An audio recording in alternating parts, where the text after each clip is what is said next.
ច្បាប់48ប្រការនៃការបង្កើតអំណាចច្បាប់ទី1សូមកុំលេចធ្លោជាងចង្វាយនាយពាក្យណែនាំអ្នកត្រូវធ្វើឲ្យមនុស្សដែលពូកែជាងអ្នកមានអារម្មណ៍ថា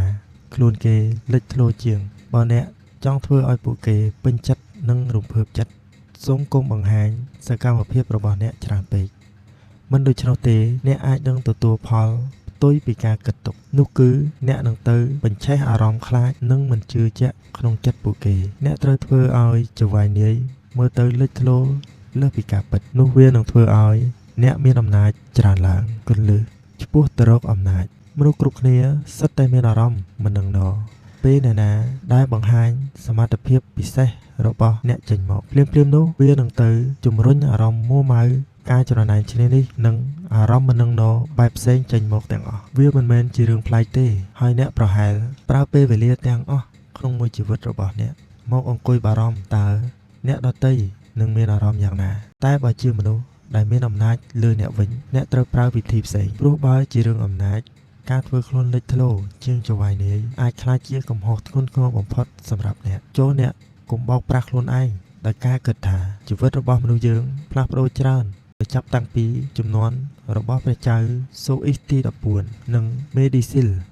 ព្រោះមនុស្សដែលស្ថិតក្នុងតំណែងខ្ពស់ក៏ដូចជាព្រះរាជានិងព្រះរាជិនីទាំងឡាយពួកគេត្រូវការនៅលើមនុស្សជុំវិញខ្លួនមិនថារឿងភាពវៃឆ្លាតសតិបញ្ញានិងមុនស្នេហ៍តាក់ទាញជំនឿថាបើអ្នកបង្ហាញចេញហើយនិយាយអួតរឿងពរវិធានសួរនិងសមត្ថភាពពិសេសរបស់អ្នកចេញទៅហើយនឹងធ្វើឲ្យទទួលបានការខកសរសើរពីចង្វាយនាយនោះចាត់ទុកជាការយល់ខុសយ៉ាងធ្ងន់ធ្ងរពីព្រោះចង្វាយនាយអាចធ្វើពុតជាសរសើរអ្នកតែពេលដែលមានឱកាសគេនឹងរកអ្នកផ្សេងដែលឆ្លាតជាងអ្នកគួរឲ្យចាប់អារម្មណ៍ជាងនឹងមើលទៅមិនបង្កគ្រោះថ្នាក់ដល់គេច្បាប់នេះពាក់ព័ន្ធនឹងគោលការណ៍ចំនួន2ចំណុចដែលអ្នកត្រូវយល់ចំណុចទី1អ្នកអាចធ្វើខ្លួនលេចធ្លោជាងចង្វាយនាយដោយអចេតនាដោយសារអ្នកមានភាពជាខ្លួនឯងឬមានចង្វាយនាយដែលអាចមានអារម្មណ៍មិននឹងណច្រើនជាងអ្នកដទៃអ្នកអាចលេចធ្លោ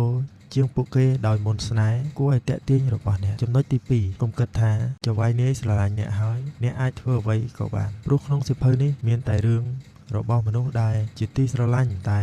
ក៏ត្រូវធ្លាក់ពីអំណាចដោយសារតែការយល់ខុសនិងដោយសារហ៊ានធ្វើខ្លួនលេចធ្លោជាងចង្វាយនាយពេលដឹងពីគ្រោះថ្នាក់នៃការធ្វើខ្លួនឲ្យលេចធ្លោជាងចង្វាយនាយហើយអ្នកក៏អាចកែប្រែច្បាប់នេះឲ្យក្លាយជាចំណុចមានរបៀបបានជាដំបូងអ្នកត្រូវធ្វើខ្លួនឲ្យសាមញ្ញជាងមុននិងគ្រប់គ្រងចង្វាយនាយមើលទៅអស្ចារ្យជាងមុនការបង្ហាញចេញបែបនេះអាចនឹងបានផលតែក៏មានលក្ខខណ្ឌដូចគ្នាវាជារឿងត្រង់ទៅត្រង់មកពេកនឹងមើលទៅមិនល្អក្នុងខ្សែភ្នែកមនុស្សដែលប៉ិនអែបអបដូច្នេះគួរបង្ហាញចេញយ៉ាងប្រុងប្រយ័ត្ន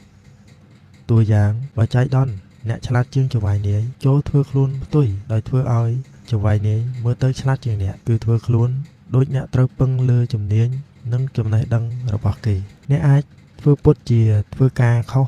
តែមិនប៉ះពាល់ដល់ការងាររបស់អ្នកដើម្បីអាចប្រើជាឱកាសសុំជំនួយពីចង្វាយនាយក៏ព្រោះចង្វាយនាយចូលចិត្តឲ្យអ្នកសុំបែបនេះតែចង្វាយនាយដែលមិនអាចផ្ដល់បទពិសោធន៍ដែលជាទេពកោសល្យរបស់គេដល់អ្នកបានគេអាចនឹងផ្ដល់អារម្មណ៍ខឹងនិងចេតនាអាក្រក់ដល់អ្នកជុំវិញដូច្នេះហើយប្រសិនបើគំនិតរបស់អ្នកមានភាពច្នៃប្រឌិតជាងចង្វាយនាយចូលផ្ដល់ហេតុផលដល់គេនិងព្យាយាមធ្វើឲ្យបើកចំហបំផុតដោយបង្ហាញឃើញថាពាក្យណែនាំរបស់អ្នកតាមពិតទៅជាសម្លេងដែលឆ្លុះបញ្ចាំងពីគំនិតចង្វាយនាយរបស់អ្នកបើចៃដន្យអ្នកមានសតិបញ្ញាជាងចង្វាយនាយគួរដឹងទួនាទីជាមនុស្សគួរដើរទួនាទីជាមនុស្សធម្មតាសាមញ្ញ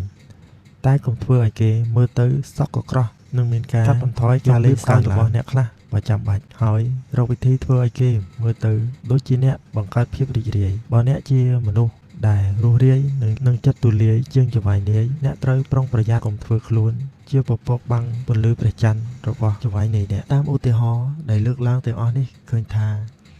ការបិទបាំងភាពរឹងមាំរបស់អ្នកមិនមែនជាភាពទន់ជ្រាយទេព្រោះជាចុងក្រោយវានឹងនាំអ្នកទៅកាន់អំណាចគ្រាន់តែបើកឱកាសឲ្យអ្នកផ្សេងលេចធ្លោ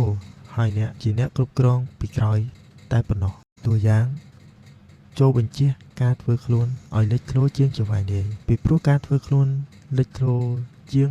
ជារឿងដែលគួរឲ្យស្អប់ការដែលអ្នកបម្រើម្នាក់ធ្វើខ្លួនលេចធ្លោជាងចង្វាយនាយជាទង្វើដែលងងខ្លៅនេះជាមេរៀនដែលដួងតារាបង្រៀនដល់យើងសរុប ដួងតារាទាំងនោះអាចមានទំនាក់ទំនងជាមួយនឹងសូរិយានិងបញ្ចេញពន្លឺតែវាមិនដែលលេចធ្លោជាងសូរិយាទេ